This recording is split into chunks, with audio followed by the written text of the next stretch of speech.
Iran ने Israel को जाहरियत का जवाब दे दिया। ईरानी मीडिया के मुताबिक 400 से ज्यादा मिसाइल इसराइल पर दागे गए।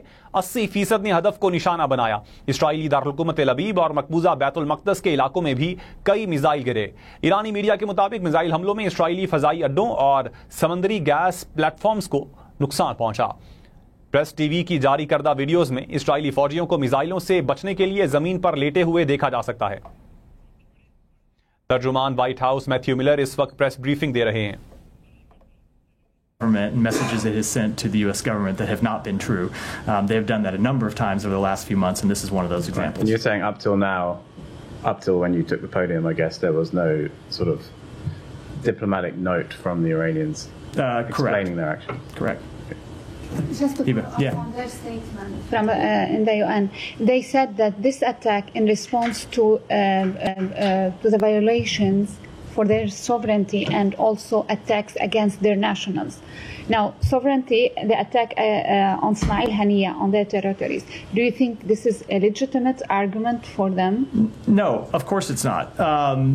If you look at the supposed argument about attacks on their sovereignty, I will say, first of all, that's an event that happened weeks ago, and what's changed in the weeks since then? You've seen the death of the leader of a terrorist organization that Iran sponsors, funds, controls.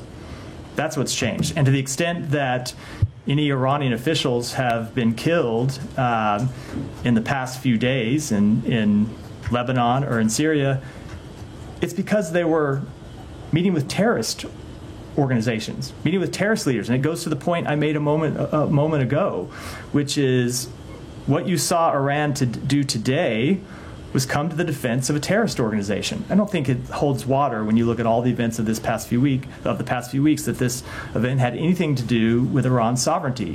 It has to do with the fact that a number of the terrorist organizations that Iran has set up for years as a way to undermine and attack the state of Israel have been weakened, first over the past few months and then most recently over the past few weeks.